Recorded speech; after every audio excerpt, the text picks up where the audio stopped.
bonsoir, bienvenue à cette nouvelle édition de Conversation citoyenne, le 10e numéro, ce qui démontre l'engouement citoyen pour cette émission qui donne la parole aux citoyennes et aux citoyens. J'ai l'immense plaisir de modérer ce débat qui porte sur une thématique centrale dans un État démocratique. Alors, il y a tout juste un mois, notre pays a connu une nouvelle interruption, un nouveau coup d'arrêt aboutissant à la démission du président de la transition Bandao et de son premier ministre Mokhtar Wane. Un mois après, un nouveau président a été désigné, le colonel Assimi Goïta, qui a ensuite nommé un nouveau premier ministre, Choguel Kokala Maïga. Qu'est-ce qui explique ce tango-tango de la célèbre chanson? Qu'est-ce que ces différents épisodes nous enseignent sur les modes, les conditions et les circonstances d'accès au pouvoir et d'exercice du pouvoir? Pour échanger autour de cette question et décrypter ces enjeux, j'aurai autour de moi 3 invités.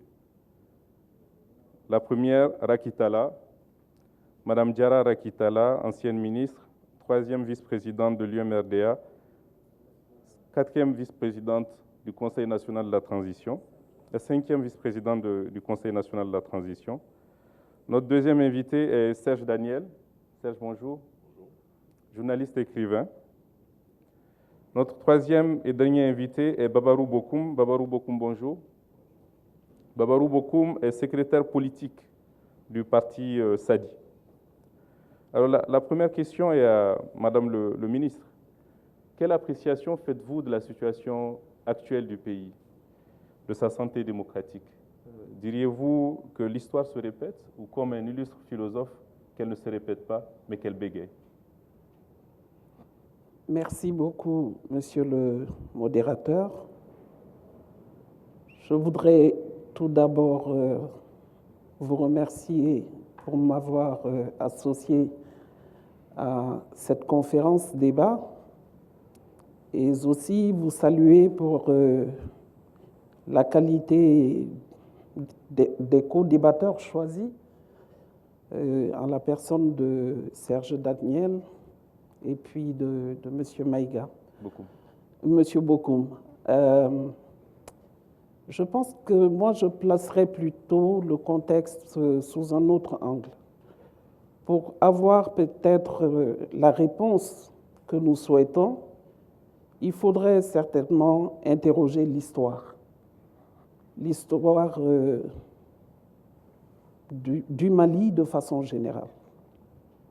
L'histoire entrevue dans la question de l'accès au pouvoir depuis le temps des temps, depuis l'Empire du Mali et bien avant, jusqu'à notre accession à l'indépendance et de l'accession à l'indépendance au mouvement démocratique et du mouvement démocratique à maintenant, qui continue sous l'ère démocratique que nous connaissons. Il faudra peut-être aussi se dire que le Mali est une jeune démocratie à côté de modèles que nous connaissions et que nous pointions comme des réussites démocratiques, mais qui ont aussi connu des soubresauts tout récemment en lien justement avec les élections récentes aux États-Unis d'Amérique. Donc, je pense que pour avoir la véritable réponse et durable à cette question, nous devons interroger tous ces modes d'accès au pouvoir pour comprendre un peu ce qui se passe au Mali. Aujourd'hui, je pense que notre grande difficulté, c'est la mauvaise évaluation ou la non-évaluation de l'ère démocratique, du système démocratique qui a été instauré depuis 1992. Si vous aviez souvenance, les principes étaient basés sur les principes fondamentaux, parce que nous étions dans le pouvoir unique avant, qui, disait-on, n'avait cure des libertés fondamentales et des droits de l'homme. Et nous sommes passés en 1992 à l'exercice démocratique du pouvoir, avec comme soubassement et dans notre préambule la garantie pour l'exercice des libertés humaines fondamentales et des droits de l'homme. Aujourd'hui, il faut évaluer ce fait, mais force est de reconnaître que la donne a changé dans le monde.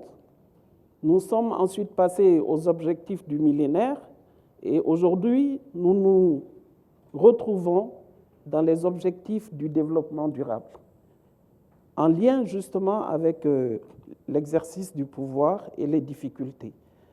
Donc moi, je pense que notre mode de gestion n'est pas du tout adapté aux défis mondiaux à relever actuellement.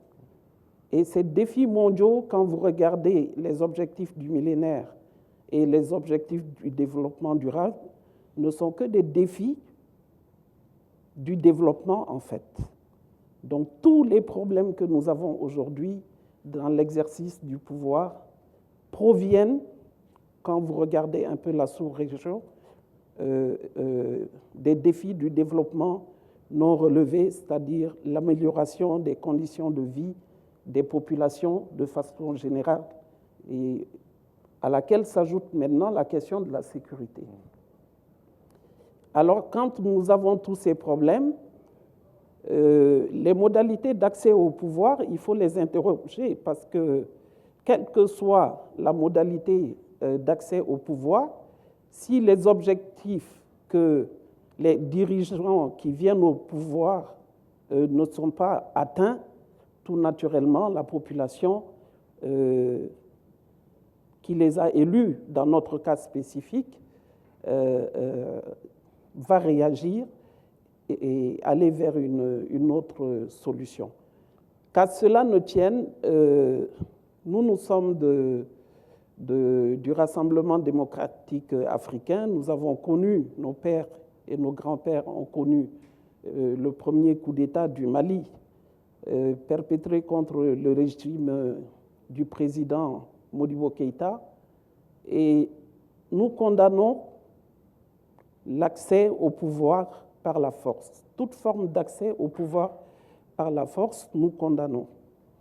Mais aujourd'hui, il faut reconnaître que nous avons besoin, entre guillemets, de rebattre les cartes pour les adapter aux défis mondiaux actuels, pour les adapter aux besoins de la population, pour les adapter aussi à l'environnement géopolitique, stratégique d'ordre mondial. Donc, voilà ce que je peux dire aujourd'hui, monsieur le modérateur, en prélude et en introduction à la problématique d'accès au pouvoir. Et nous sommes en démocratie. Les modalités d'accès au pouvoir sont définies normalement dans notre loi fondamentale. Et c'est ça que nous devons suivre. Mais avec la réforme constitutionnelle, je dis bien la réforme constitutionnelle, parce que c'est de ça qu'il a s'agit pendant le dialogue national inclusif, nous ne savons pas si nous irons vers une révision constitutionnelle ou vers une nouvelle constitution. C'est le peuple malien qui va décider. Toutes ces questions-là devront être reprises, étudiées avec des solutions adaptées au contexte actuel. Merci beaucoup. Babarou Bokoum, est-ce que ce recul historique que vient de faire Madame le ministre est utile pour comprendre cette désillusion démocratique, ce désenchantement démocratique? Oui, je vous remercie également. Et je remercie l'initiative qui consiste en tout cas à chaque fois, à chaque situation, de pouvoir organiser en tout cas un échange, un cadre qui permet aux uns et aux autres de donner leur point de vue face à la situation et pour prendre en charge, donner, en tout cas essayer de donner des réponses aux différents problèmes qui préoccupent aujourd'hui le pays. Et le rappel historique est certes nécessaire, mais il faut aller plus loin. Il faut aller plus loin parce que on ne peut pas seulement rappeler historiquement ces détails-là sans rappeler également l'historique de ce pays particulièrement pour comprendre réellement ce qui se passe. Parce que le pouvoir, depuis la nuit des temps, est source de conflit. Ça a toujours été une source de conflit. Et c'est les raisons pour lesquelles il y a les uns et les autres, de l'Asie aux États-Unis, en Europe et partout dans le monde, on a décidé de trouver quand même un cadre, en tout cas de mettre un cadre réglementaire qui puisse permettre aux uns et aux autres de venir gouverner sans que cela soit dans un affrontement qui puisse tout ravager sur son passage, parce que ça a toujours été ainsi dans le passé. Et donc, quand on a mis ces critères, ces conditions, ces modalités d'accession au pouvoir, l'obligation, les uns et les autres avaient l'obligation de les respecter pour que nous puissions quand même rentrer également dans un véritable processus démocratique. Eh bien, le cas du Mali en particulier, c'est que après 68, jusqu'en 91, le régime on avait mis sur place un parti unique, un régime dictatorial, mais qui assumait cela, et dans les textes, dans la pratique et dans sa gouvernance. Après la chute de ce régime, je pense que c'est sur une demande pressante de la population de pouvoir, en tout cas, trouver un cadre qui pouvait leur permettre d'améliorer leur vie, d'améliorer les conditions de vie, changer la vie des gens. Et c'est cette motivation qui avait poussé les uns et les autres à se retrouver pour créer une nouvelle dynamique qui puisse permettre aux Maliens de se sentir mieux chez eux. Eh bien, c'est ce mouvement de 92 qui a pris le nom de la démocratie, le vent de l'Est, qui a été complètement détourné par l'élite. C'est ça le problème. Et là, à chaque fois que le problème est posé, comme ils sont toujours en activité, on essaie à chaque fois de noyer la question pour la ramener sur des questions structurelles. Or, pour parler de structure, il faut aussi parler de la vision, de l'orientation et de l'esprit qui est derrière la chose. Et donc, quand on a mis ce processus démocratique, la classe dirigeante s'est accaparée du pouvoir. Ils ont construit un système solide et impossible à toute autre possibilité. Ils ont créé une situation qui rend impossible toute autre situation d'alternative au Mali, d'alternative politique. Impossible de le faire. Depuis 30 ans, le scrutin démocratique, entre guillemets, n'est que de la fraude, n'est que de la tricherie à ciel ouvert et sous l'œil vigilant de la communauté internationale qui, à chaque élection, a continué à dire que c'est acceptable, des irrégularités acceptables, la même formule, des irrégularités, mais une élection acceptable. Et donc, si on arrive à ce niveau-là et que les populations ne se sentent plus concernées par, comme on appelle, ne se retrouvent plus dans la gestion du pouvoir et que la représentation nationale se retrouve être un lobby contre les intérêts du peuple, et donc quand on se retrouve dans de telles situations, il ne faudrait pas comprendre ou en tout cas interpréter les modalités d'accession au pouvoir comme étant une question de fatalité. Ce n'est pas une fatalité. C'est parce que tout simplement, comme c'est bien inscrit dans le protocole additionnel de la CEDEAO, qu'un coup d'État égale à des élections truquées. Il n'y a aucune différence entre des élections truquées et un coup d'État. La seule différence, c'est les prises d'armes et l'armée ou autre chose, des groupes organisés qui passent en force. Donc, pendant 30 ans, comme je l'explique, à partir de 1992 à 2017, c'était le tournant. Des élections ont été organisées ici pour faire un passage en force. L'opposition avait boycotté. Et je me souviens à l'époque, il y a eu le Premier ministre français, Léonard Jospin, à l'époque, qui était venu parce que l'opposition a refusé d'aller aux élections pour venir faire comprendre à la classe politique que ce serait une erreur que de refuser de participer au jeu électoral et que la démocratie se construit progressivement et que le Mali se retrouvait dans une transition démocratique qui exigeait quand même la présence de l'opposition dans le jeu. On ne l'a pas fait, mais quand même, de 1997 jusqu'en 2002, il y a eu le pouvoir local, tous les pouvoirs locaux, les élus locaux, communaux, conseillers de cercle, les conseillers collectifs, le conseil de collectivité territoriale, l'Assemblée nationale, et le président de la République était détenu par l'ADEMA et sa majorité. Ça, c'est un fait. C'est un fait. Et pendant 5 ans, dans l'exercice de ce pouvoir, ils ont tenu tout le système et ont fait une gestion chaotique du pays. Pendant ce temps, l'opposition, n'ayant pas pu avoir la possibilité, non seulement sur le financement des partis politiques à l'époque, avait énormément de difficultés, et le président à l'époque a créé les conditions, non seulement pour attaquer son propre parti, défaire son parti et ramener un homme sans parti politique, un homme qui n'avait aucune possibilité dans un véritable jeu démocratique d'accéder au pouvoir. Et son arrivée en 2012 a été un échec non seulement du mouvement démocratique, mais de la démocratie malienne. Et donc, dans cette situation-là, on a bien vu que pendant toutes les décennies... Mais est-ce que la victoire de la démocratie se résume à l'élection d'un homme, d'un individu appartenant à une formation politique? La victoire de la démocratie, en quoi c'est l'échec de la démocratie? C'est l'échec de la démocratie. Pourquoi? On avait opté pour une démocratie pluraliste, une démocratie multipartiste. Et donc, quand on se retrouve dans ce processus-là, parce que la période était transitoire, elle était transitoire. Et donc, le fait de sortir, de liquider tous les partis politiques pour ramener des individualités à la tête de l'État, sans une véritable organisation, avec une orientation idéologique et une conception de l'État, et donc on est parti vers le clientélisme politique, ce qu'eux-mêmes ont initié à l'époque pour parler de démocratie consensuelle, ce qui est une utopie. Et donc, à l'époque, on se souvient que dans l'évolution, dans la gestion de cette période sous ATT, on a vu que tous les partis politiques ont presque se sont retrouvés autour du président pour l'accompagner dans l'exercice de son pouvoir.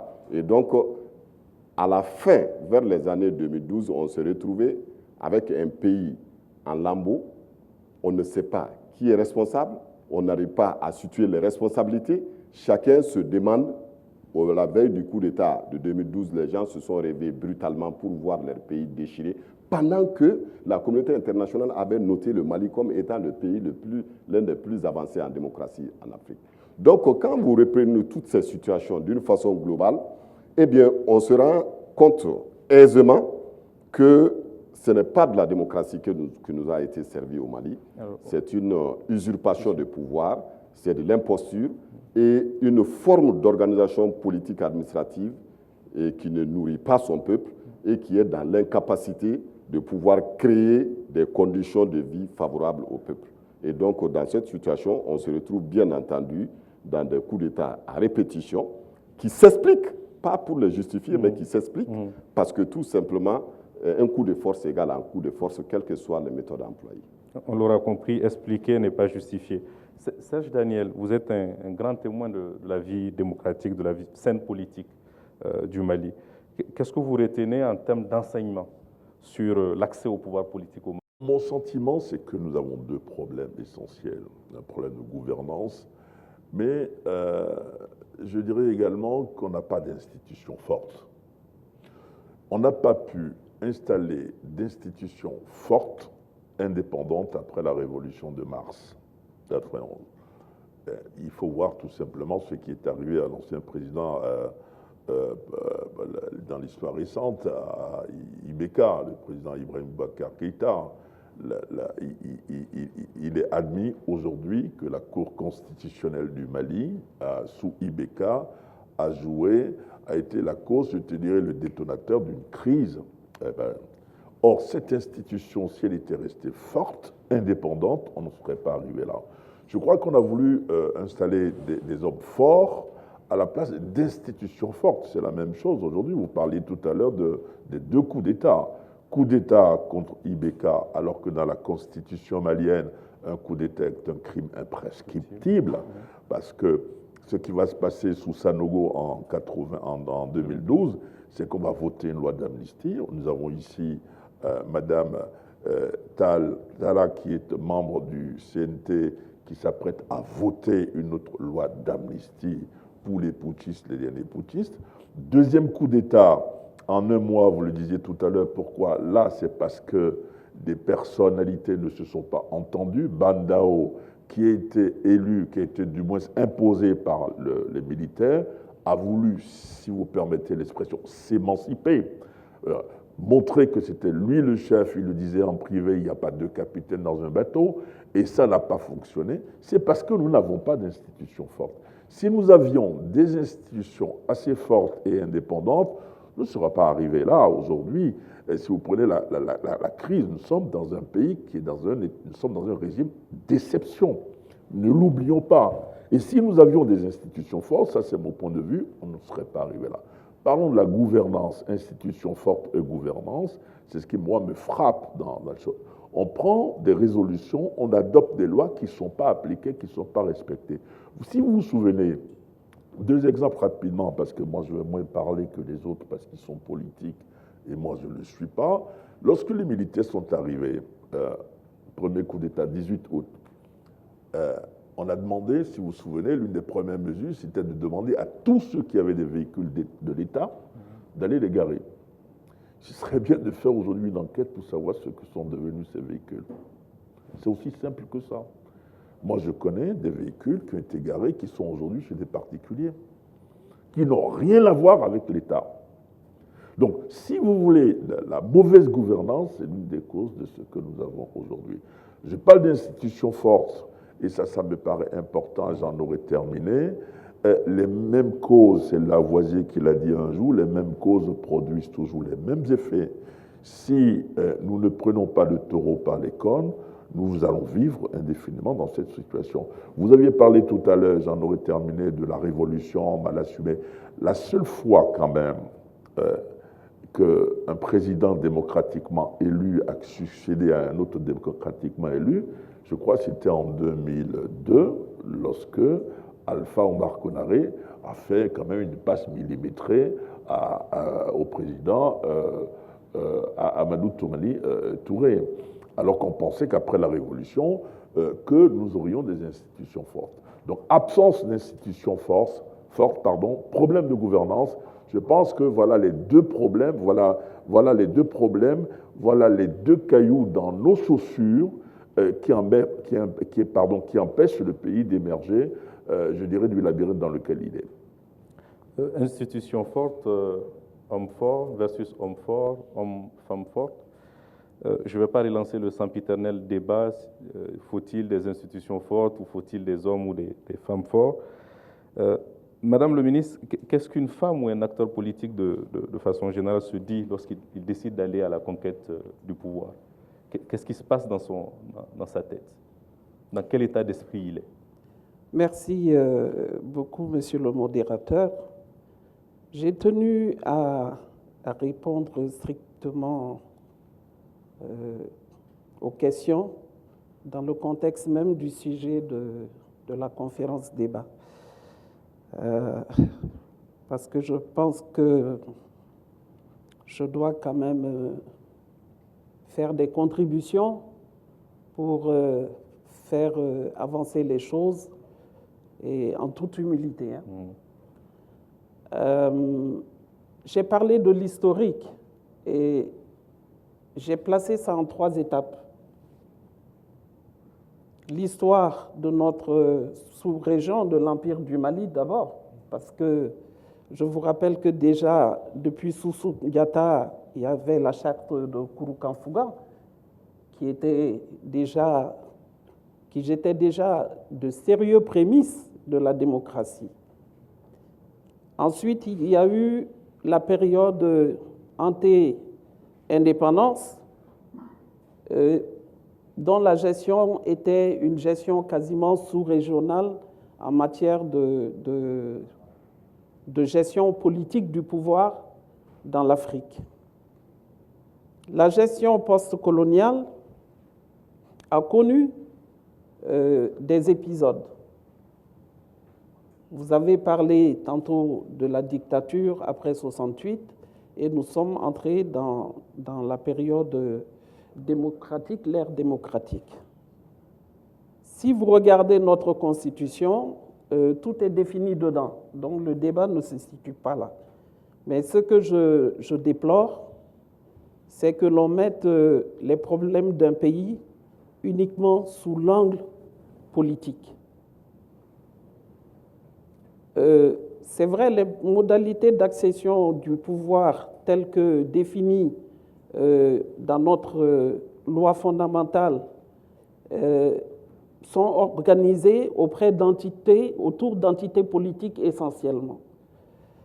Ici au Mali, mais interrogeons-nous sur la légitimité de ces entités politiques avant d'aller vers des développements de thèses autour de cette problématique-là. Quand nous parlons d'élections ratées, quelle est la légitimité aujourd'hui des partis politiques au regard du taux de participation aux élections? Quelle est la légitimité de nos partis politiques aujourd'hui au regard du nombre de partis politiques au Mali? Quelle est la légitimité politique de nos partis politiques aujourd'hui au regard même de l'idéologie? Il n'y en a pas. Il n'y a aucune idéologie, il en a parlé tantôt. Donc, en fait, je suis d'accord que c'est un problème qu'il faut interroger, mais c'est quand même un point qui conforte la démocratie.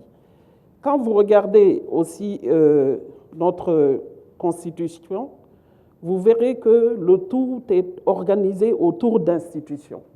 On ne parle pas d'hommes.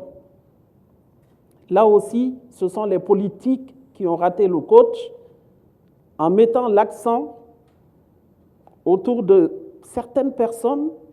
Et encore au Mali aujourd'hui, nous sommes dans des questions de personnes et non autour du contenu des institutions. Je suis d'accord qu'il faut des institutions fortes, mais les institutions fortes se font aussi par des hommes forts. Les institutions fortes se font aussi l'état de droit. C'est d'abord le respect des propres lois que ces institutions-là, elles-mêmes élaborent, adoptent et doivent appliquer. Mais c'est aussi le respect de ces dispositions législatives et réglementaires par la population aussi. Donc, chacun a son rôle à jouer. Moi, je pense que l'échec de la démocratie au Mali et le problème que nous vivons aujourd'hui, chaque entité a sa part de responsabilité, des politiques à la société civile, aux populations elles-mêmes, compte tenu de la répartition des rôles. Maintenant, comment arriver à des institutions fortes? Nous sommes dans des constats que tout le monde connaît. Comment aller de l'avant désormais pour que nous sortions de ces problèmes-là? C'est vrai, il y a eu le dialogue national inclusif. Après le dialogue, il y a eu des concertations après la démission du président Ibrahim Boubacar Keïta. C'est des concertations nationales qui ont eu lieu, qui ont aussi dégagé des pistes et qui ont fait des propositions allant quasiment dans le même sens que le dialogue national inclusif. Nous avons des résolutions. Maintenant, c'est à nous de voir comment nous allons appliquer ces résolutions-là, parce que le diagnostic a été établi il y a très longtemps. C'est des problèmes politiques, c'est des problèmes d'élection, c'est des problèmes de caducité de certaines de nos lois. C'est le problème d'inadaptation de certaines de nos lois, y compris la loi fondamentale. C'est le problème d'éducation même à la citoyenneté de la population. Moi, je pense que le véritable problème du Mali aujourd'hui, c'est vraiment le fait que nous n'ayons pas mis l'accent sur le développement du capital humain. Parce que les réformes, nous allons les faire. Nous allons les faire. Nous allons aller à la révision constitutionnelle ou à la réforme constitutionnelle. Nous allons faire beaucoup de choses. Mais qui doit porter ces réformes-là? La loi électorale, qui doit porter? Ce sont les politiques, c'est la même population. Donc, il est grand temps que nous ayons un regard tourné sur ce que moi je considère sur tous les plans qui est le problème essentiel du Mali aujourd'hui, les autres n'en sont pas moins, qui est aujourd'hui la dépréciation même des ressources humaines au Mali de façon globale. Donc, sur le plan politique, Monsieur Bokou m'a fait un peu la synthèse de tout ce qui se passe, la responsabilité des uns et des autres, de 92 à maintenant. Le cycle infernal continue. À chaque fois, il y a une cause qui est différente de l'autre, mais à chaque fois, on se retrouve dans des problèmes d'hommes, en fait. Des problèmes d'hommes, parce que, vous l'avez dit tantôt, il y a toujours eu, depuis le temps, des luttes, même fratricides, autour du pouvoir, de l'accès au pouvoir. Maintenant, nous sommes dans un contexte bien précis, décliné dans l'insécurité, dans le manque de développement, dans les problèmes avec les ressources humaines, notamment au sein de l'éducation, dans des problèmes au niveau de la santé, c'est-à-dire la totale. Que devons-nous faire aujourd'hui pour sortir de là? Sinon, les constats, ils sont déjà connus. Merci. On abordera cette question justement dans le dernier tour de table. Babarou Bokou, Madame le ministre a disons, été équitable. Mais est-ce que vous partagez ce constat? Est-ce que c'est juste de mettre dos à dos les politiques et les populations? Non, je ne les mets pas dos à dos. Elle a évoqué quand même la responsabilité des politiques dans le désastre que vit le pays.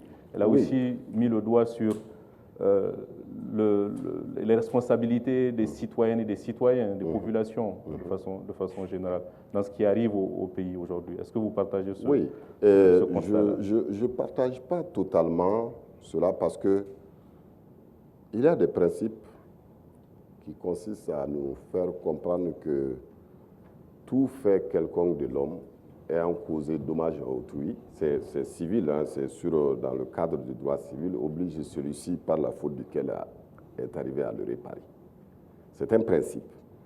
Et partant de là, Madame la ministre a invoqué l'insuffisance de la Constitution concernant le cadre humain. Mais le titre premier de la Constitution du Mali, l'article 1er jusqu'au 29, sont consacrés aux droits humains et des droits universels. Mais il n'existe aucun point dans ces droits-là qui ont été respectés dans ce pays.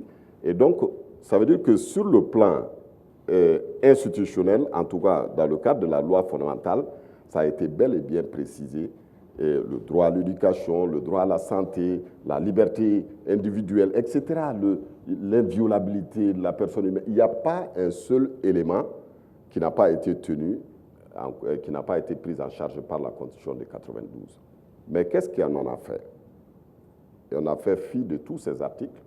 Et du 1er jusqu'au 29, c'est une violation permanente. Et qui viole? C'est qui viole? C'est qui est chargé de faire appliquer la loi? C'est qui est chargé de créer un cadre qui puisse se permettre, que ce soit sur le plan économique aux entreprises d'évoluer, que ce soit sur le plan de l'éducation pour que l'enseignement puisse avoir en tout cas une orientation qui puisse servir le pays, que ce soit sur le plan sanitaire, qu'est-ce qui en a été fait pour que le peuple malien ou les citoyens d'une manière générale puissent se retrouver dans un cadre sain, dans un environnement qui puisse les permettre de chérir leurs enfants pour un bon moment en tout cas. Et donc quand vous regardez cela et que vous prenez tout cette... Je sais qu'on peut faire dire n'importe quoi aux indicateurs, mais quand on regarde les indicateurs aujourd'hui au Mali, on ne peut pas avoir le verre totalement vide, peut-être à moitié vide. Par rapport à des avancées dans le domaine de l'éducation, dans le domaine de la santé. Mais ce n'est pas cela il n'y a pas d'avancée là-dedans. Il n'y a pas d'avancée là-dedans parce que vous avez un système éducatif à multiples vitesses, un système éducatif des riches et des pauvres, et un système éducatif avec des enseignants à 3 catégories, sinon 2, même diplôme, mais à des salaires totalement opposés. Vous avez les enseignants communautaires qui sont payés à 25 000 francs par mois. Et vous avez un système de LMDE qu'ils ont créé qui ne fait que suicider, d'envoyer les enfants à la boucherie. Et donc, moi, je ne vois pas comment, aujourd'hui, quelqu'un qui pense à l'avenir, qui a une vision réelle pour le Mali d'aujourd'hui, puisse dire que le système éducatif aujourd'hui est, en tout cas, qu'il y a de l'amélioration. Non, c'est un système qui a été, pendant des années, justement, avec les projets de la Banque mondiale et tout ça, a été un champ d'expérimentation pour ces grandes puissances, où on a amené 9 Prodec, un Prodège, n'importe quoi. À chaque année, nouvelle orientation. Donc, même les enseignants ne se retrouvent pas dans ce système. Donc, pour vous dire que sur ce plan-là, il n'y a pas de débat possible parce que le constat est là. Donc, quand on quitte ce paramètre et la collectivisation des responsabilités, parce que ça, c'est un élément important au Mali, c'est que pendant des années, il y a eu un regroupement, en tout cas, d'une grande partie de la classe politique qui ont géré le pays, qui ont eu accès au pouvoir d'État, qui ont décrété, qui ont nommé et qui ont tout fait du haut, du début jusqu'à la fin. Et quand le pays ne va pas bien et qu'on pose la question, et cette classe, que moi je dis c'est une classe dirigeante, et veut collectiviser la responsabilité. Parce que, vous savez, dans l'esprit de collectiviser la responsabilité, c'est pour qu'il n'en découle aucune sanction, parce que vous ne pouvez pas sanctionner tout le peuple malien. Voilà pourquoi, à chaque fois, on noie le débat pour dire les citoyens sont responsables. Mais, Serge, Daniel a beaucoup vécu en France, où il est français. Il sait très bien que si on supprime la police en 24 heures en France ou aux États-Unis, les gens vont se liquider comme dans une boucherie. Donc, qu'est-ce qui prouve cela? Qu'est-ce qui démontre que la population doit être comme ça? Non, la population est régie par des textes. Le cadre de vie est régi et réglementé, et nous avons convenu ensemble, en tout cas sur un territoire bien déterminé, d'organiser la police, la justice et les forces répressives pour encadrer ceux qui ne respectent pas le vivre ensemble. Et au Mali, qu'est-ce qu'on en fait? C'est ceux-là même qui sont chargés d'appliquer ces textes qui s'asseyent dessus. Et donc, quand on s'assoit sur de telles pratiques, on essaye de laisser faire parce que soi-même, peut-être que ça revient à la question de conquête du pouvoir, parce que quand les gens viennent au pouvoir et ils volent le pouvoir, ils usurpent ou ils payent pour venir au pouvoir, il ne faudrait pas s'attendre à une irrédevabilité. Donc je pense que dans une très grande partie des problèmes du Mali, l'accès au pouvoir constitue un gros problème parce que ceux qui sont venus ne sont pas légitimes et donc ils ne peuvent en aucune façon appliquer une politique qui va dans l'intérêt supérieur de la nation. Ça, c'est un des aspects. Et l'autre aspect, les institutions fortes et tout, ça va ensemble avec les hommes forts, parce que c'est les hommes forts, c'est deux choses qui doivent aller ensemble. C'est les hommes qui bâtissent les institutions, sinon les nôtres ne sont pas faibles. Moi, je vous donne un exemple. Quand vous prenez la Constitution de la République du Mali, les pouvoirs qu'on a donnés au président de la République, les gens en font un scandale. Mais en réalité, ce n'est pas lui seulement qui a le pouvoir. L'Assemblée nationale dispose d'un pouvoir. Ils votent le budget national à la majorité simple. Pendant 30 ans, ils ont décidé de l'orientation, parce que le budget a une orientation idéologique. Est-ce qu'on l'oriente vers les institutions ou on l'oriente vers l'humain, vers l'investissement? Mais pendant 30 ans, ils ont orienté le budget national pour protéger leurs privilèges, pour essayer de faire en sorte que l'organisation ou en tout cas le fonctionnement de l'État puisse être posé sur le dos du contribuable, pendant que ceux-ci n'ont pas droit ni à l'école, ni à la route, ni à l'eau, ni à quoi que ce soit. C'est ce qui a été fait et assumé par une majorité à laquelle Madame la ministre a fait partie. Donc moi, je pense que dans cette situation aujourd'hui, quand vous regardez tout ce processus-là, la responsabilité ne peut pas être du point de vue structurel, parce que c'est une façon pour l'élite encore de détourner la situation, de faire comprendre aux Maliens que tous les problèmes que nous avons est lié aux questions d'institutions. Non, ce n'est pas une question institutionnelle. La question est tout simplement une mafia qui a pris le contrôle de ce pays et qui en fait ce qu'il veut. Sinon, nous avons des textes très bien faits. Le Mali est l'un des pays en Afrique de l'Ouest qui dispose des textes mais faits par de hauts cadres à tous les niveaux. Tous les autres viennent s'inspirer ici des textes, mais pourquoi nous, on n'arrive pas à les appliquer? La Constitution de 92, comme je le disais, consacre des droits de l'homme, également donne beaucoup de pouvoir au président de la République, donne de pouvoir à l'Assemblée nationale qui peut révoquer. Parce que quand il y a des coups d'État, je vais terminer, à chaque fois qu'il y a le coup d'État en 92, je prends l'exemple de 92, le coup d'État de 92. L'ADEMA était majoritaire à l'Assemblée nationale avec l'URD. Il disposait d'une majorité qui permettait à tout moment de faire une motion de censure contre le gouvernement de Kaiderama pour renverser, faire parler les institutions. Vous parlez de 2012 2012. Pour renverser le gouvernement et reprendre la main, imposer un premier ministre à Amadou Touré, puisqu'il était bloqué dans son programme, et donc imposer un premier ministre. S'il n'était pas d'accord, il était obligé de dissoudre l'Assemblée, de renvoyer la légitimité au niveau du peuple. Mais pourquoi on ne le fait pas? Pourquoi on ne le fait pas? Ils font exprès pour créer les conditions d'un coup d'État, pour pouvoir s'accaparer du pouvoir, récupérer et refaire comprendre aux Maliens que nous sommes partis pour une nouvelle séquence, qu'on est en train de créer un nouveau Mali. Mais en réalité, ils se rendent compte qu'à chaque fois que le peuple se lève pour mettre un terme au système, c'est eux-mêmes qui créent les conditions du coup d'État pour reprendre la main et recréer d'autres situations. Et c'est dans ça que nous sommes aujourd'hui. Ils sont en train de ramener la question sur des questions institutionnelles. Il faut faire des réformes. On parle comment on appelle, l'organe unique de gestion. On est en train de dire. Et ça, c'est une question intéressante sur laquelle on viendra également à cette question. Alors, je voulais intervenir sur les indicateurs. Les indicateurs, ça ne veut pas dire grand-chose. Le taux de croissance n'est pas égal au développement. Si vous enlevez du taux de croissance l'inflation, la démographie, il ne reste plus grand-chose. Mais je voulais insister sur autre chose, si vous permettez, avant la dernière partie, c'est sur le leadership. Quand on parle d'institutions fortes, vous l'avez parlé tout à l'heure de la police, c'est parce qu'il y a des institutions.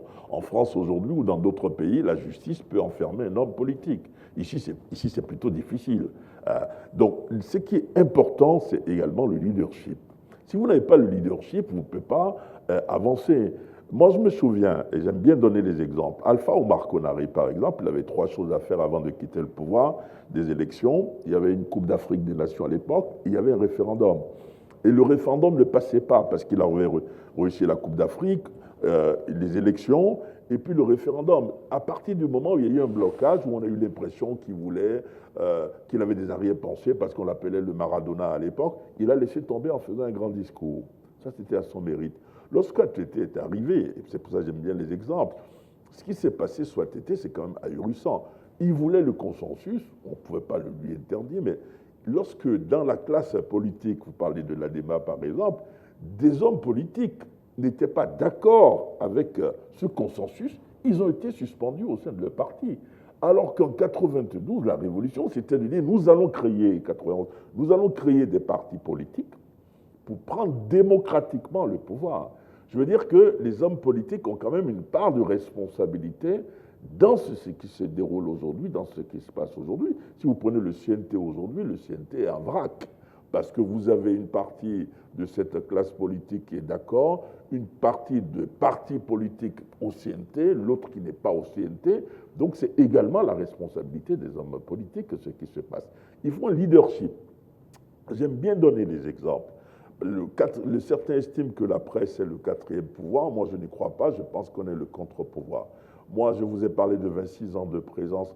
Alpha m'a collé une paix royale. Pourtant, il n'était pas toujours d'accord avec ce que je faisais. ATT, lui, par exemple, quand il n'était pas d'accord, il décrochait son téléphone en disant « Petit frère, tu t'es trompé ». Et IBK, que j'aimais beaucoup parce que c'est un homme de culture et que j'aimais aussi la culture, c'était quelqu'un sous lequel on travaille difficilement. IBK, moi j'étais un journaliste par exemple dont on parlait en conseil de ministre, c'est-à-dire que quand le président n'était pas d'accord, il venait en conseil de ministre, il tapait sur la table en disant « Vous avez écouté RFI, vous avez entendu ce qu'il a dit ?» Mais il y a eu des ministres qui ont eu des comportements admirables. Je pense à l'ancien Premier ministre Modibo Keïta, qui a décroché son téléphone un jour, qui m'a dit « Bon, cher, je continue à travailler. » Mais vous avez eu d'autres ministres parce que le président de la République n'était pas content en conseil de ministres, voulait quand même parfois vous empêcher de faire votre travail. Or, IBK, tout le monde le sait, il avait ce côté sanguin. Il était capable, 3 mois après, de décrocher lui-même son téléphone et de dire « Bon, chers amis, on se voit aujourd'hui. » Pour refaire la paix, etc. Mais je veux dire par là que nous avons un problème de leadership. Nous avons un problème de leadership, mais si vous avez ce leadership, il y a ce qu'on appelle l'entourage des collaborateurs. C'est pour ça que je dis que ce que nous vivons aujourd'hui, et ça me paraît important, la classe politique a sa part de responsabilité.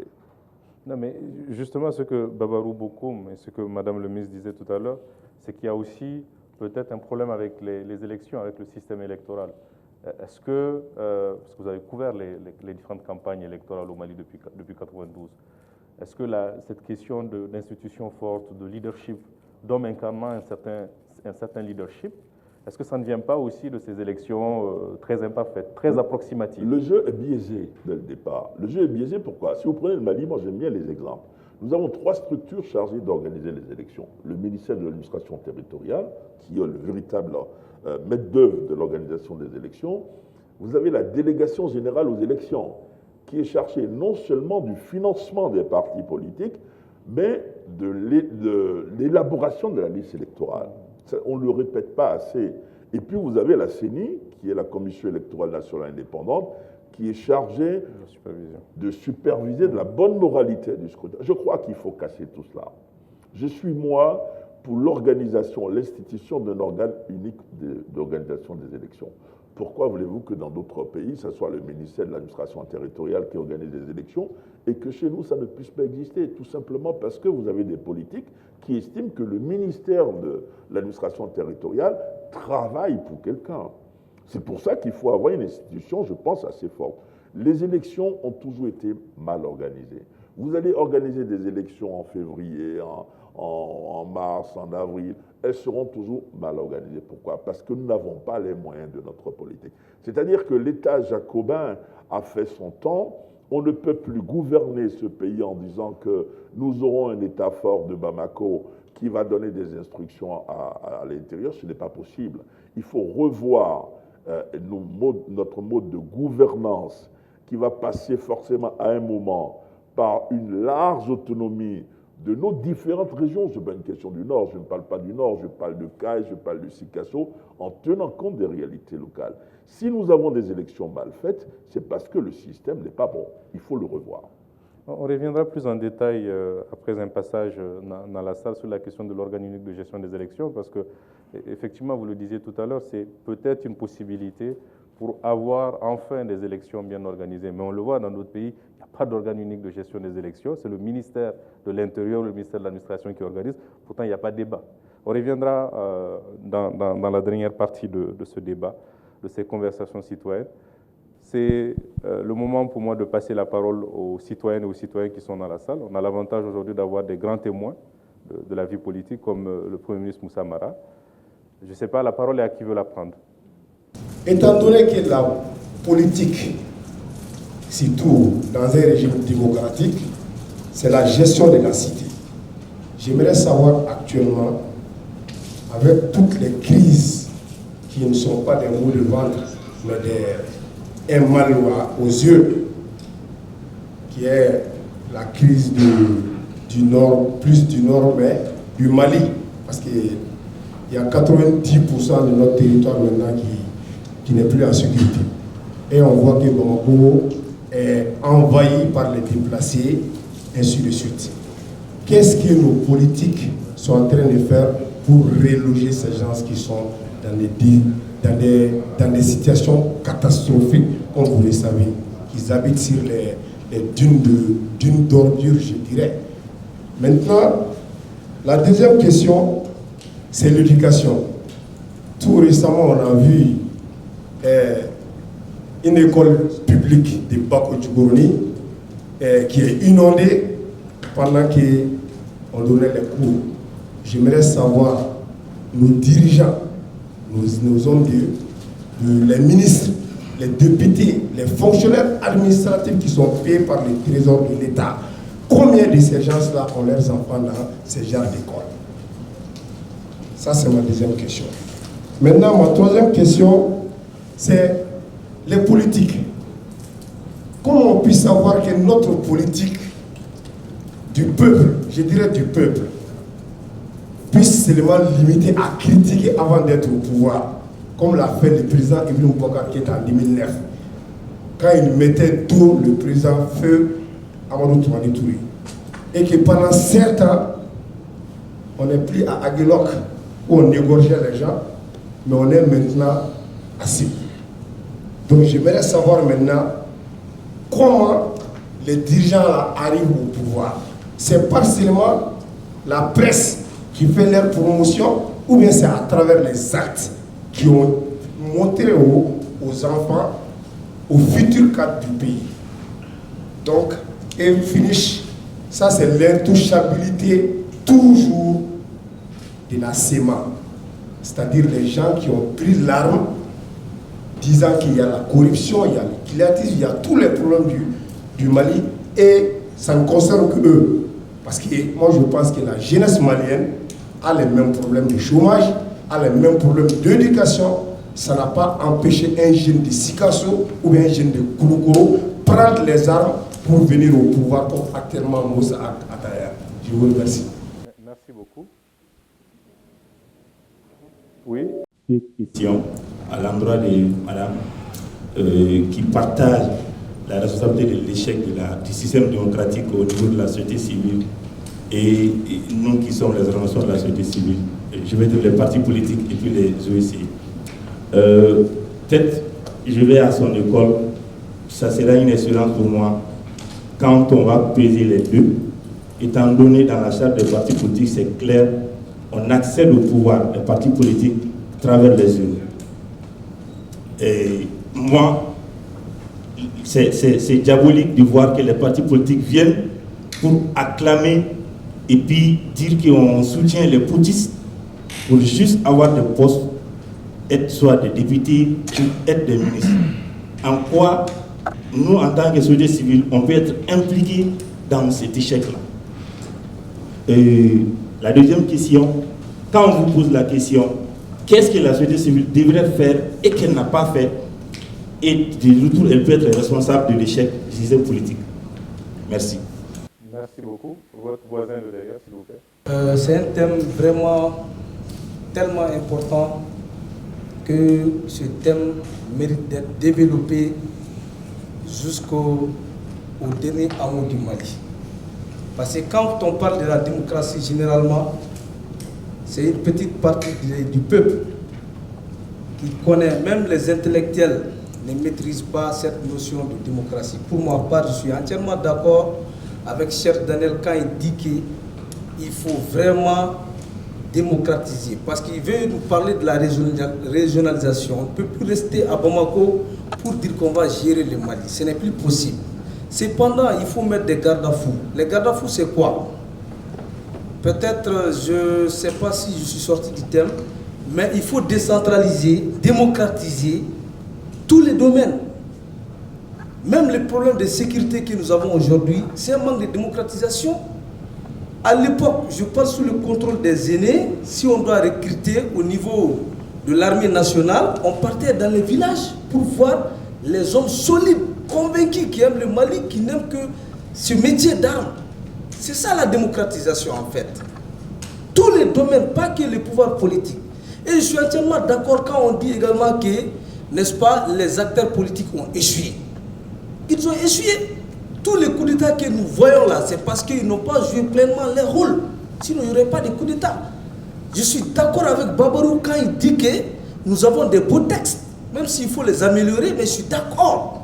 Si l'Assemblée nationale joue correctement son rôle en montrant au président de la République quand il laisse la route que je ne suis pas, on n'est pas d'accord avec vous, en prenant ses responsabilités pour amener le Premier ministre issu de leur rang, il a cité le cas de l'ADEMA. Chaque fois, ils ont à peu près la législature passée, l'URD et l'ADEMA pouvaient s'allier avec d'autres partis pour prendre la majorité au RPM.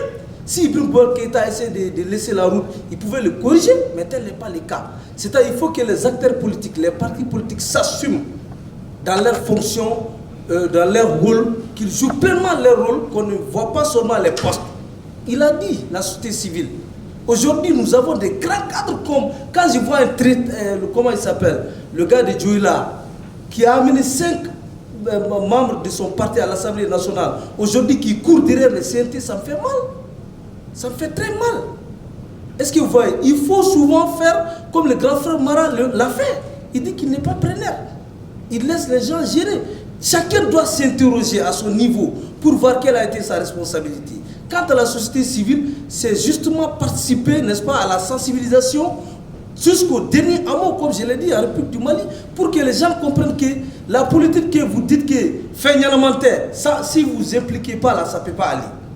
Il faut vraiment l'implication de l'ensemble de la population malienne, la conscience sociale généralisée. Oui, une dernière intervention. Devant. Alors, je pense pour ma part que nous sommes et nous restons dans l'éternelle distraction. C'est bien de converser, c'est bien d'échanger, parce que la répétition est pédagogique. Mais tout ce dont on parle aujourd'hui, on ne fait que parler des mêmes choses.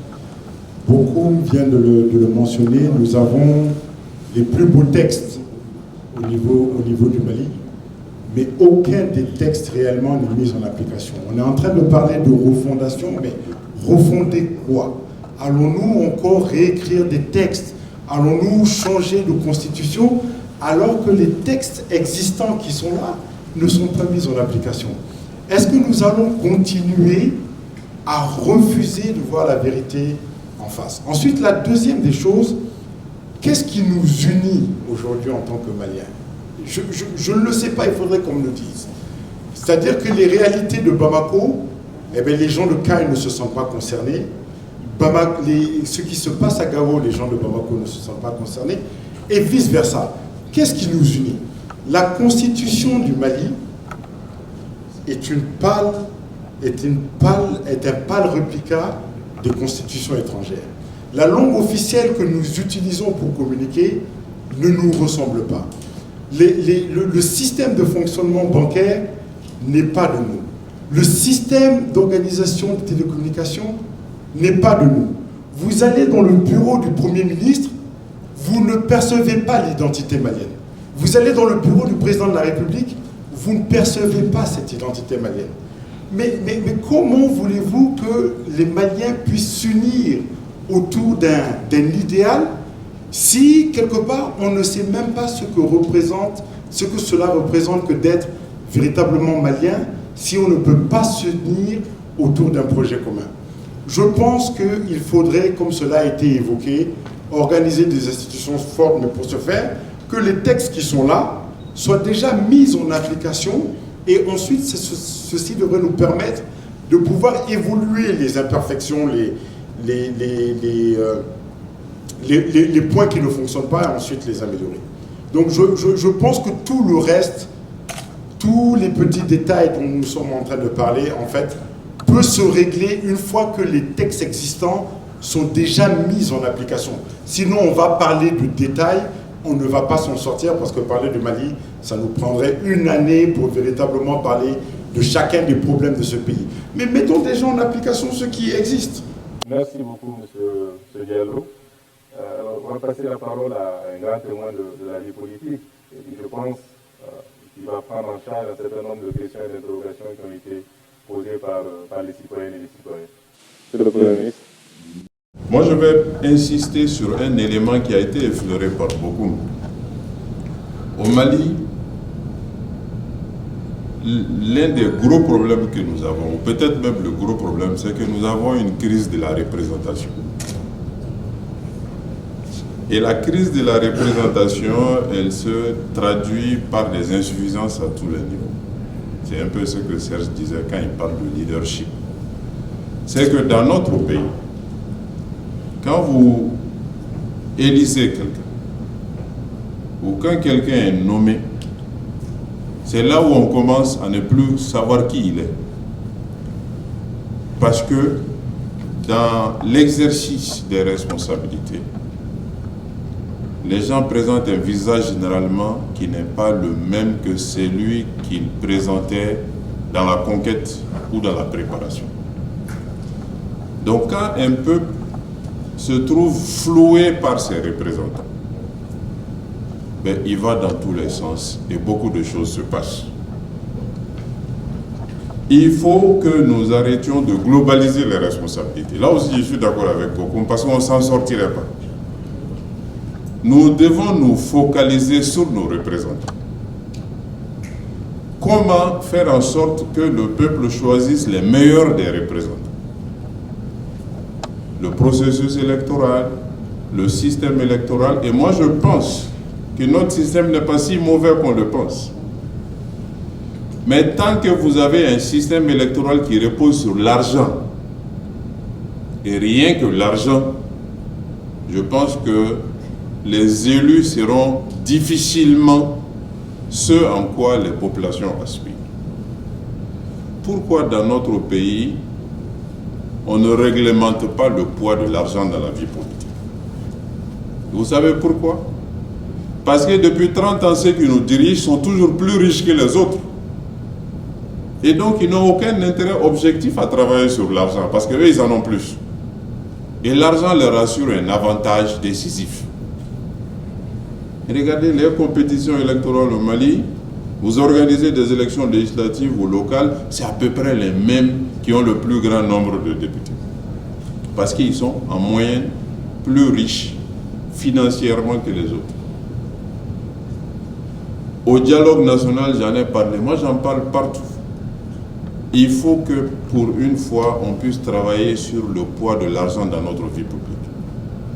Si on ne le fait pas, je le dis et je le redis, un jour, on va élire un trafiquant de drogue président de la République du Mali.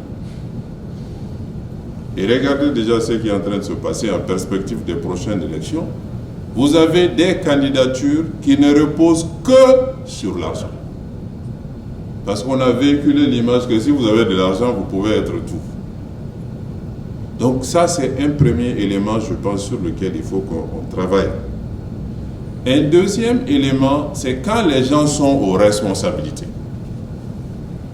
Il n'y a aucune exigence de redevabilité. Et il n'y a aucune exigence et une possibilité de sanction de ceux qui sont en poste de responsabilité. Moi, je milite et je l'ai aussi dit, il faut qu'on crée la possibilité pour le peuple de démettre un élu, qu'il soit maire ou président de la République, en cours de mandat, et le démettre pour inefficacité, pas le démettre parce qu'il a commis des délits. Les gens, ils promettent monts et merveilles. Ils sont élus. Et il n'y a aucune exigence de résultat. Je vais créer 200 000 emplois, je vais créer 300 000 emplois, je vais faire ci, je vais faire ça. Et ça va du maire au président. On regarde souvent le président, mais les maires font la même chose. Il faut que nous créions la possibilité en cours de mandat que quelqu'un qui promet monts et merveilles et qui ne les réalise pas, qu'on puisse mettre fin à son mandat. Donc on redonne la possibilité au peuple de sanctionner, pas d'attendre 5 ans, mais de le faire. J'ai dit tout à l'heure ceux qui sont élus, mais il y a ceux qui sont nommés aussi, c'est la même chose. Qu'est-ce qui fait que dans notre pays, le peuple n'a pas la possibilité d'évaluer un directeur d'hôpital, d'évaluer un directeur de service public classique et que la carrière de celui-là et ses avantages soient liés à cette évaluation par le peuple?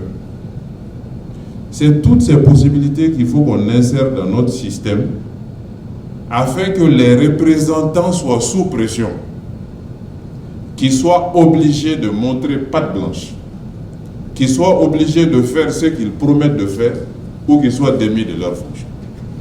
Je vous assure, si on crée ces conditions dans notre pays, on va susciter l'intérêt du peuple pour la chose publique.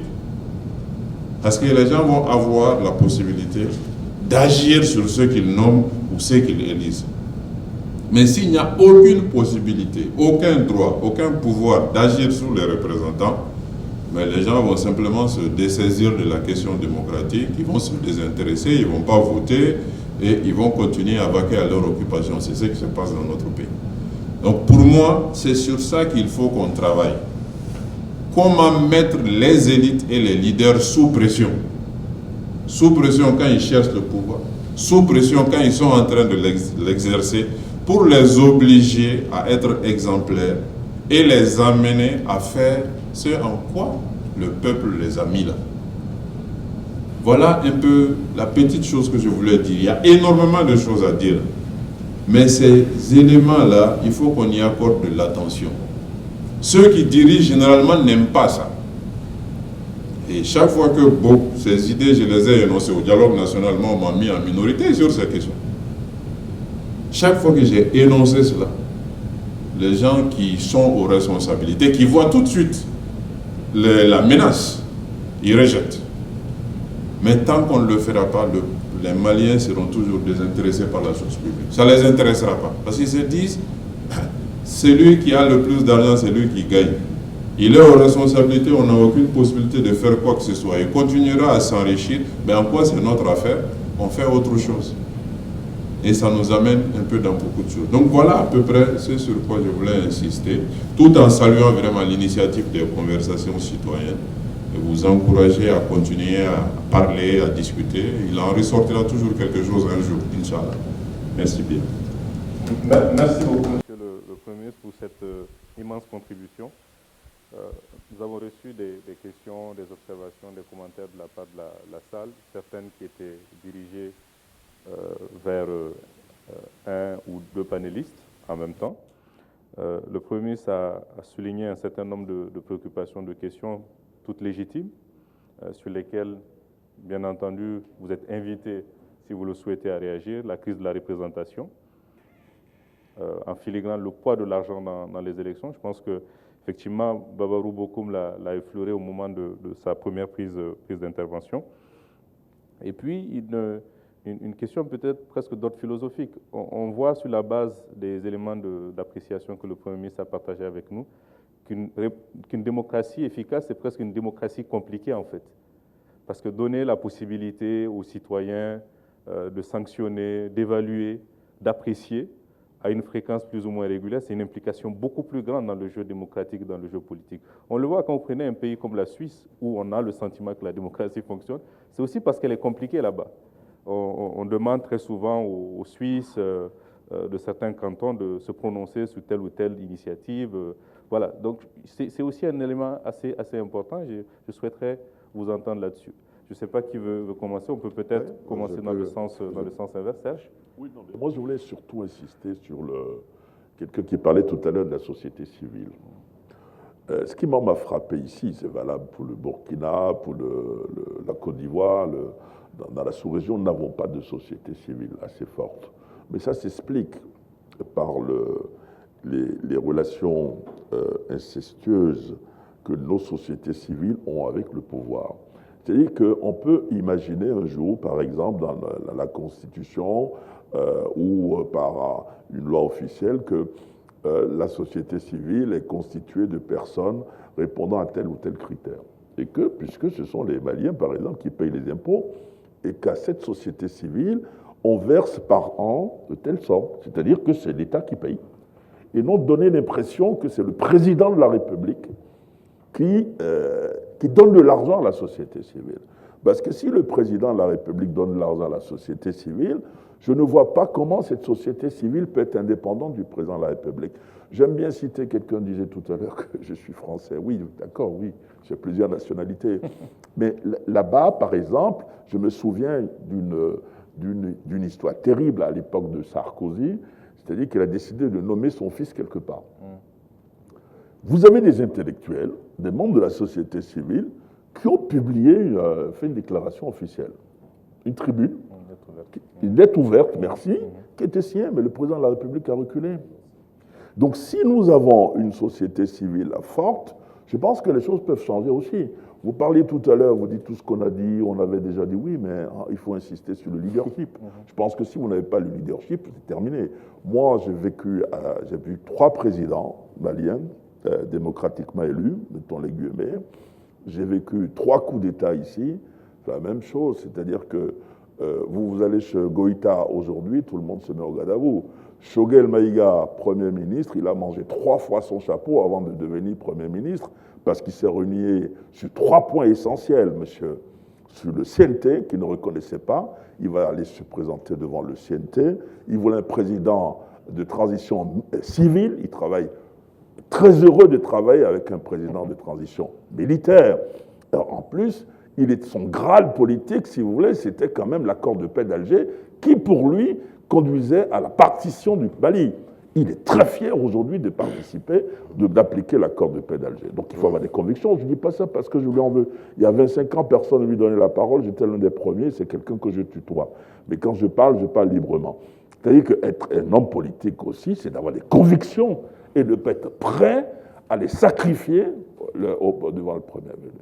Voilà. Moi, je suis très heureux parce qu'il n'y a pas beaucoup de questions qui m'ont été posées. Je vous laisse la parole.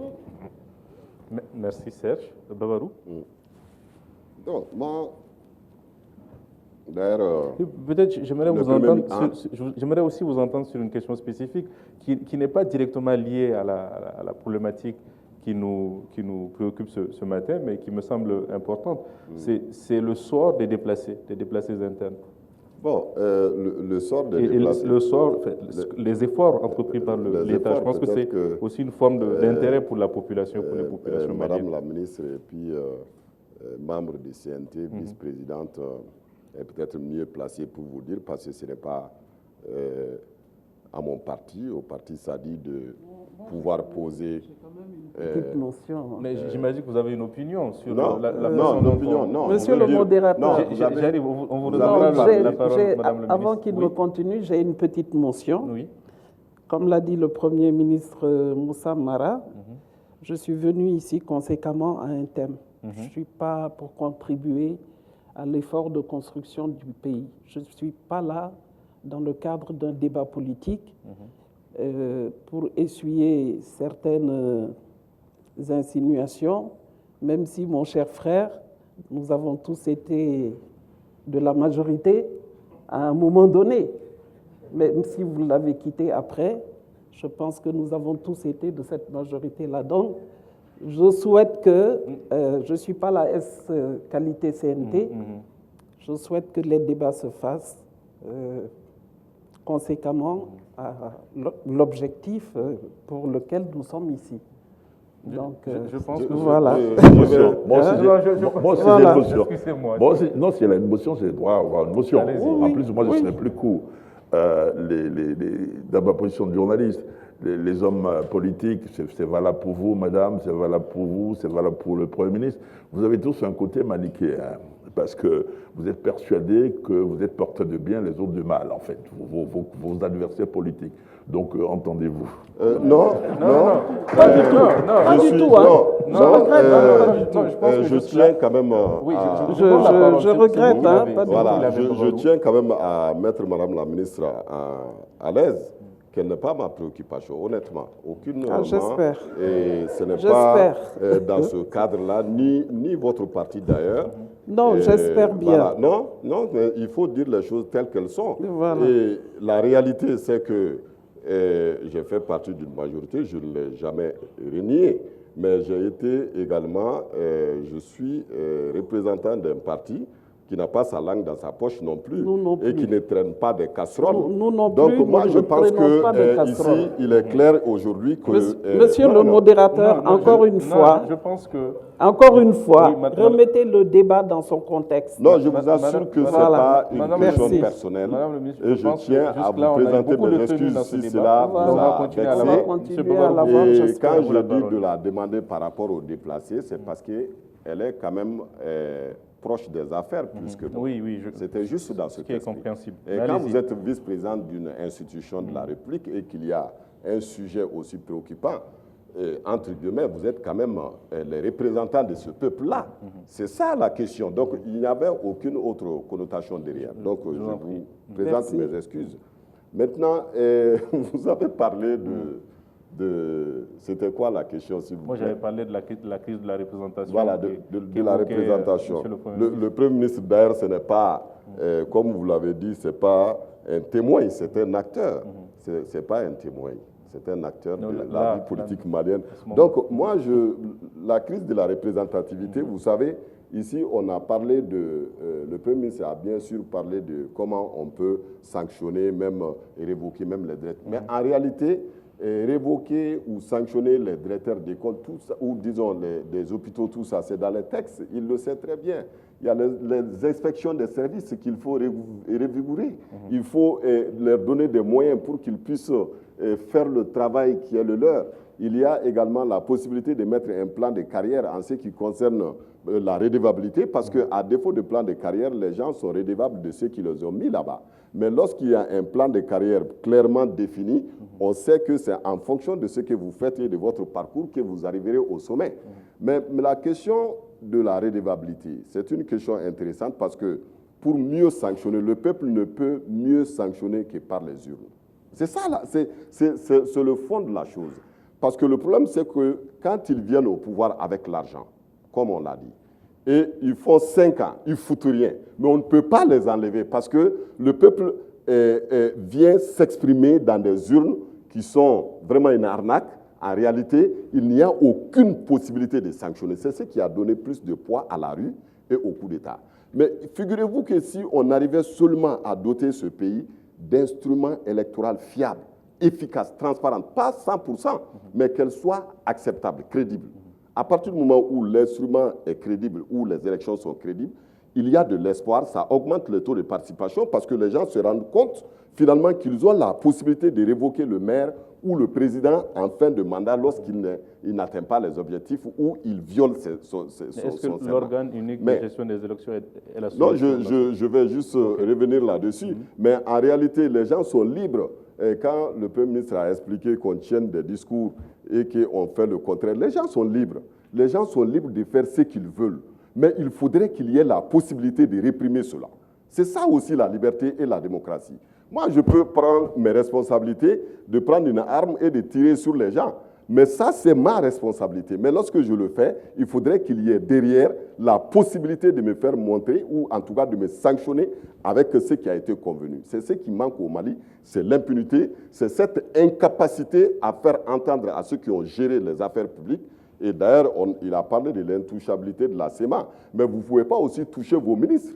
Parce que quand les ministres font une gestion chaotique du pays, il y a toute une procédure pour pouvoir les atteindre. Ils sont cachés derrière cette institution qui est la Haute Cour de justice et une justice politique parce qu'elle est gérée par l'Assemblée. Donc il n'y a aucune possibilité de les atteindre. Voilà des dossiers qui courent depuis des années et il n'y a pas d'institution pouvant répondre à la situation. Et donc voilà, en toute impunité, ils sont là, mais pendant que celui qui vole la moto dehors est dans la prison. Donc voilà en gros ce qui ne marche pas dans ce pays, c'est l'absence de sanctions, l'absence d'impunité qui est la base profonde de tout ce qui arrive au Mali, qui est l'une des causes profondes. L'insécurité, quand vous prenez l'insécurité, ce n'est qu'une conséquence de la mauvaise gestion de la question sécuritaire.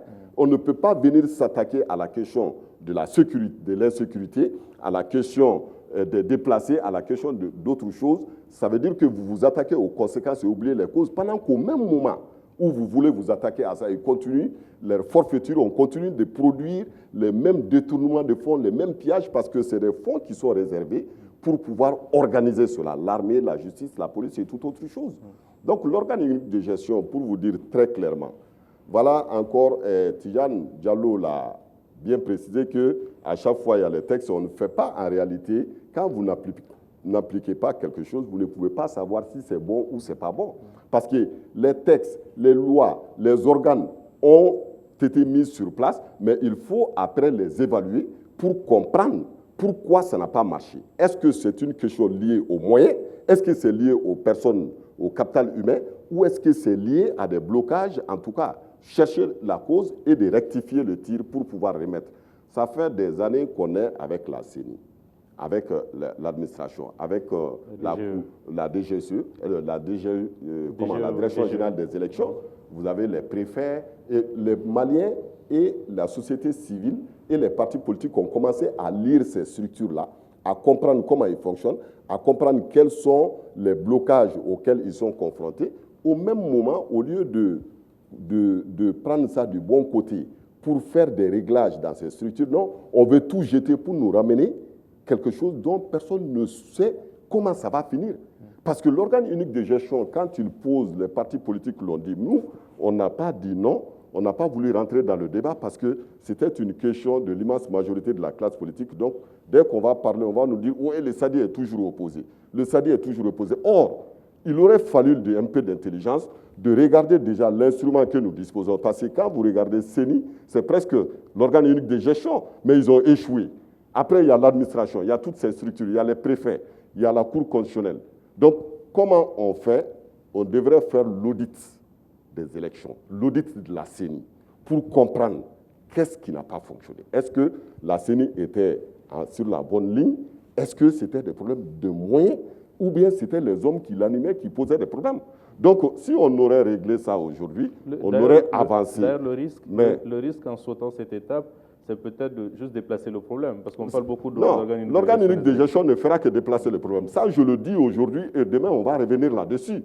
Ça va déplacer le problème. Qui peut aujourd'hui dire que la création de l'organe unique de gestion est un critère de crédibilité d'élection? Qui? Aucun. Ils leur avancent des théories. Et cette technique, c'est l'élite malienne. Parce qu'ils ont cette capacité intellectuelle à déplacer les problèmes ou à trouver de nouveaux noms à la même chose. Ils trouvent de nouveaux noms à la même chose pour séduire les gens et chacun s'engouffre là-dedans. Après, on va se retrouver vraiment tout droit au mur. Donc aujourd'hui, c'était sage de notre part, vu l'urgence. Et puis, ce qui est pire, je vous dis qu'il est très dangereux aujourd'hui d'expérimenter en tout cas un instrument électoral qui peut échouer. Parce que si ça échoue, c'est la guerre civile. Et donc aujourd'hui, on devrait tout faire pour regarder ces institutions que nous avons, ces structures que nous avons, et puis faire les audits rapidement, regarder les fichiers et regarder comment on pouvait les améliorer pour qu'elles soient au moins crédibles. Parce que c'est ça, c'est une question de crédibilité. Avant que ce soit une question de transparence ou machin, tout ça, où telle personne a triché. Mais si déjà on a confiance à l'instrument, on est prêt à accepter les élections qui en découleront.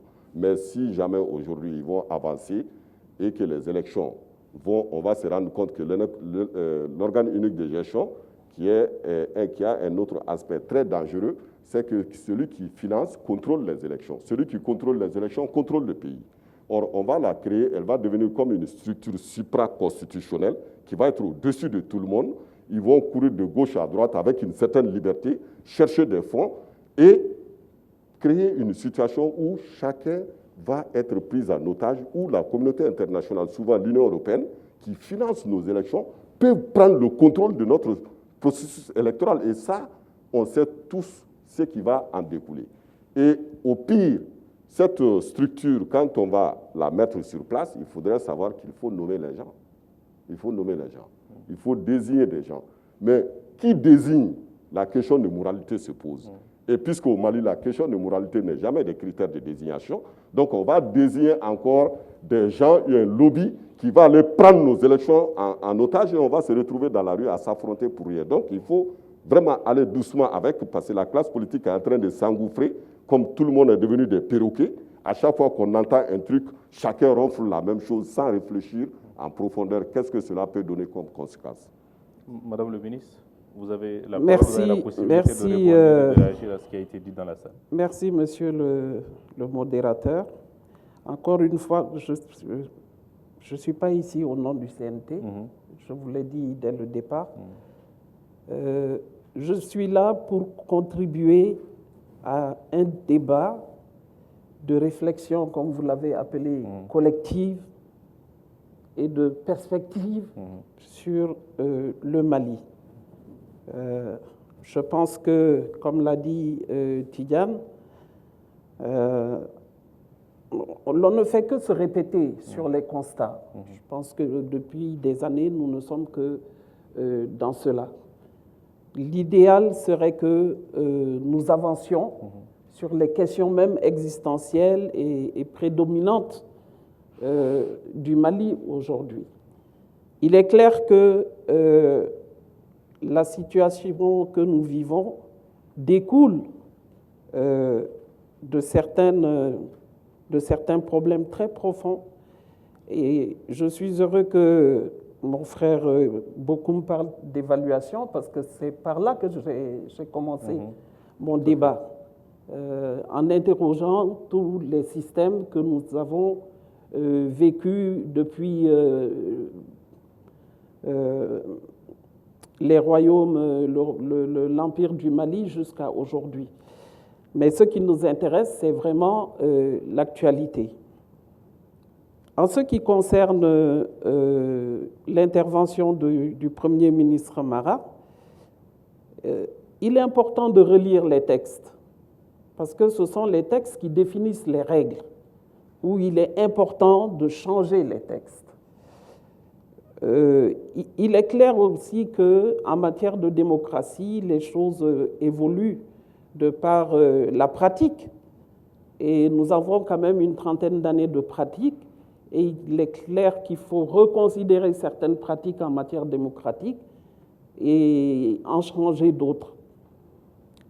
Nous sommes dans un régime tel que la Constitution l'a indiqué, que tout le monde connaît, depuis 30 années, qui ne fonctionne plus avec les aspirations du peuple. C'est la raison pour laquelle, depuis que j'interviens, je parle de réforme constitutionnelle. Je ne parle pas de révision constitutionnelle. C'est vrai que le problème du Mali a été qu'aucun président démocratiquement élu n'a jamais pu faire de révision constitutionnelle. Mais nous parlons de réforme constitutionnelle, parce que cette réforme va nous donner l'opportunité soit de réviser la Constitution à minima en certaines de ses dispositions qui nous posent problème dans la pratique, ou d'aller vers une nouvelle Constitution avec de nouvelles orientations, peut-être vers le système parlementaire ou semi-parlementaire, qui va nous donner l'opportunité d'aller vers des principes de gestion transparente, de redevabilité, d'évaluation, de nouveaux modes d'élection du président de la République jusqu'à nos élus. Donc, c'est une question de choix et ça, nous ne pouvons pas aller vers ça sans reconsidérer notre texte fondamental. Et cette réforme, elle est nécessaire. C'est la population qui va décider, encore une fois, si nous devons réviser à minima ou si nous devons vraiment intégrer les modifications souhaitées, mais en changeant carrément d'orientation par rapport à notre Constitution. Et tout naturellement, les préambules et autres vont être modifiés. Comment dirais-je, les urgences seront prises en compte au niveau de la loi fondamentale et bien sûr les priorités en lien avec toutes ces questions de gouvernance, parce que c'est la Constitution qui doit jeter ces bases-là.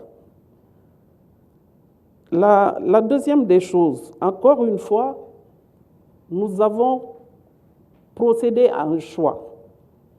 C'est celui de la décentralisation dont découle un mode de gestion et de gouvernance. Là aussi, il faut évaluer.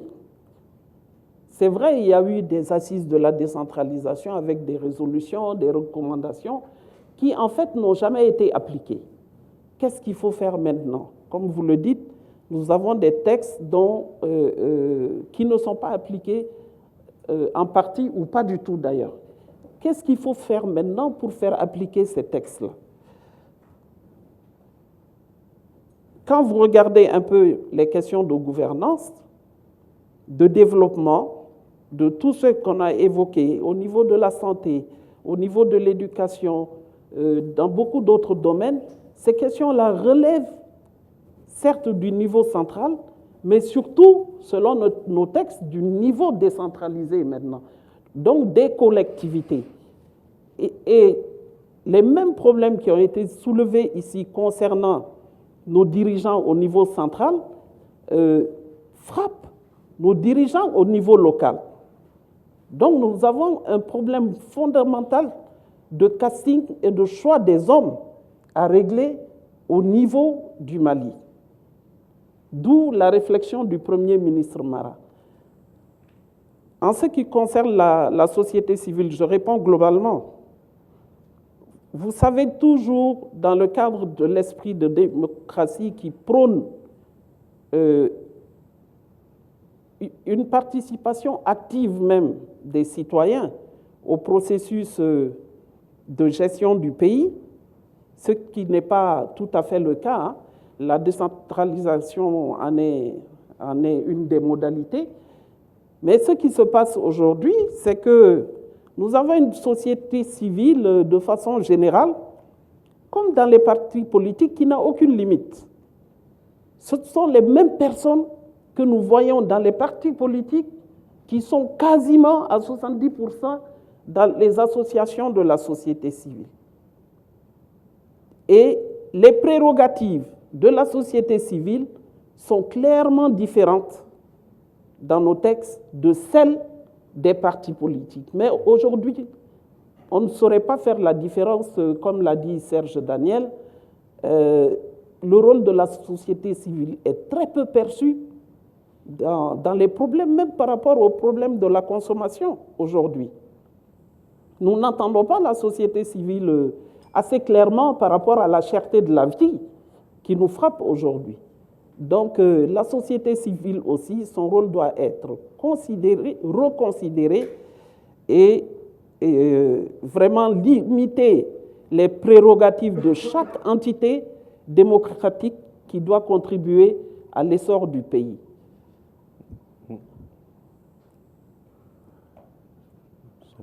Les dirigeants, comment ils arrivent au pouvoir? Dans nos textes, ils arrivent au pouvoir par les élections. C'est clair, mais le problème a été posé aujourd'hui. Comment moraliser nos élections pour avoir les meilleurs dirigeants? C'est à ça que nous devons réfléchir. Ça suppose quoi? Ça suppose que nos dirigeants aussi, ou les candidats à la gestion du pays, de quelque ordre qu'ils soient, que ce soit du président de la République jusqu'au maire, ou à l'élu communal ou municipal, je veux dire, ces dirigeants-là doivent présenter des projets de société et des programmes minutieusement préparés qui prennent en compte les problèmes du pays et qui donnent des solutions. Quand je dis des solutions, ce n'est pas de la littérature, avec un plan d'action bien précis dans le temps, à court terme, à long terme, à moyen terme, parce qu'on sait que même en 10 ans, une équipe ne peut pas tout faire ou un homme ne peut pas tout faire. Mais tenant compte de la notion de continuité de l'État, celui qui viendra prendra le relais certainement au niveau des administrations sur les programmes déjà engagés. Mais ça n'existe pas de nos jours. Rien n'est présenté. Celui qui veut le pouvoir, on ne sait pas quelles sont ses ambitions pour le Mali. On ne sait pas par rapport à tel ou tel problème, à l'éducation, à la santé, à l'environnement, à la sécurité, quelles sont ses projections réelles, concrètes, assorties, comment dirais-je, d'impact financier, comment cet argent-là va rentrer dans le pays pour la réalisation de ce pour lequel il devra être élu. S'il n'y a pas ça, la notion de redevabilité, elle sera vaine. La notion d'évaluation, elle sera vaine. De la même façon qu'on donne des attributions spécifiques aux membres du gouvernement, on doit pouvoir les évaluer, pas à l'interne, mais d'une autre façon.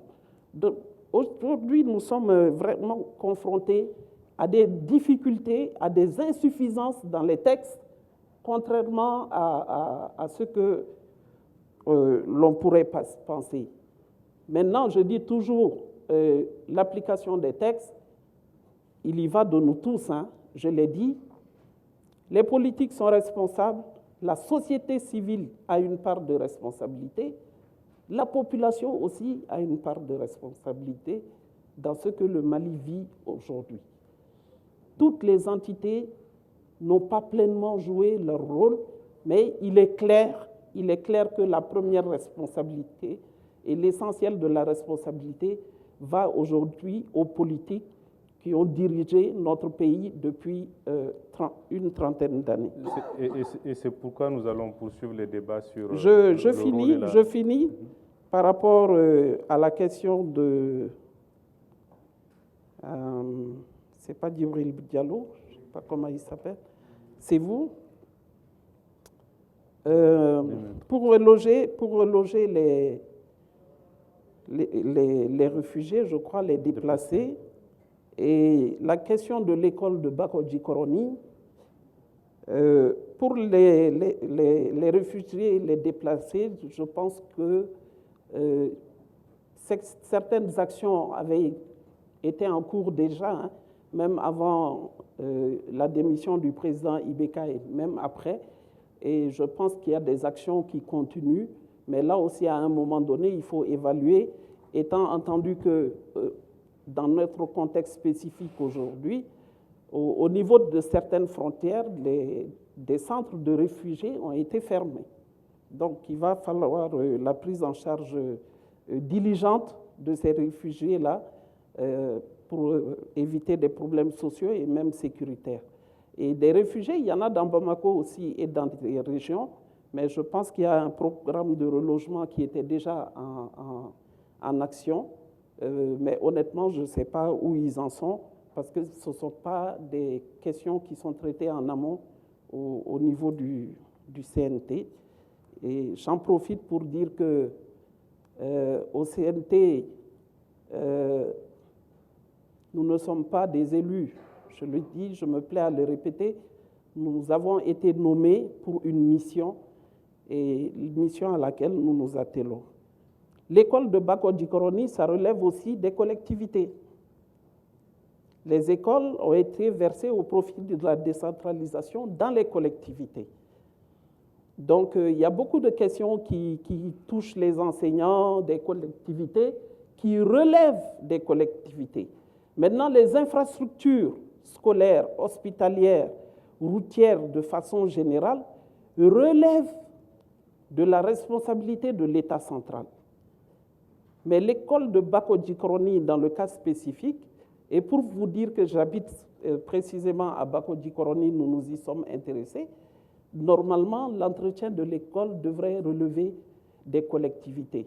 Mais les gens sont en train de s'organiser parce que c'est peut-être la saison des pluies. Nous n'avons pas l'habitude d'aller à l'école à la saison des pluies, mais de ce qui ressort, c'est que la plupart des écoles publiques ne sont pas dallées. Ce sont des tôles qu'il y a au-dessus de... Vous pouvez faire le tour et puis vous verrez. Maintenant, vous avez dit qu'il y a ces enfants dans les écoles publiques. Moi, je suis un pur produit d'une école publique d'ici, précisément l'école Mamadou Konaté.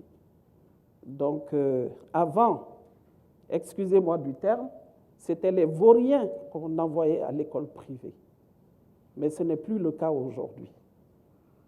C'est quand tu n'avais pas un niveau assez satisfaisant à l'école publique qu'on t'envoyait à l'école privée. Donc, l'école privée n'était pas une référence. Et là aussi, il faudra agir dessus. Donc, j'en ai terminé. Merci beaucoup. Pour les questions. Nous sommes malheureusement au terme de notre débat d'aujourd'hui, qui portait sur l'accès au pouvoir, les défis et les perspectives de cette accession au pouvoir au Mali. Je crois que nous avons eu dans la salle d'importantes contributions, des questionnements sur, bien entendu, des problématiques qui vont au-delà de la problématique qui nous a intéressés aujourd'hui. On a entre autres parlé de la question du relogement des déplacés internes, ce qui montre l'intérêt et l'engouement des citoyennes et des citoyens pour les problématiques qui engagent le pays. Je vous remercie pour votre disponibilité, pour votre aimable attention. Et nous aurons l'occasion, je suis sûr, au cours des prochaines semaines, continuer sur ces thématiques-là. Merci et à la prochaine.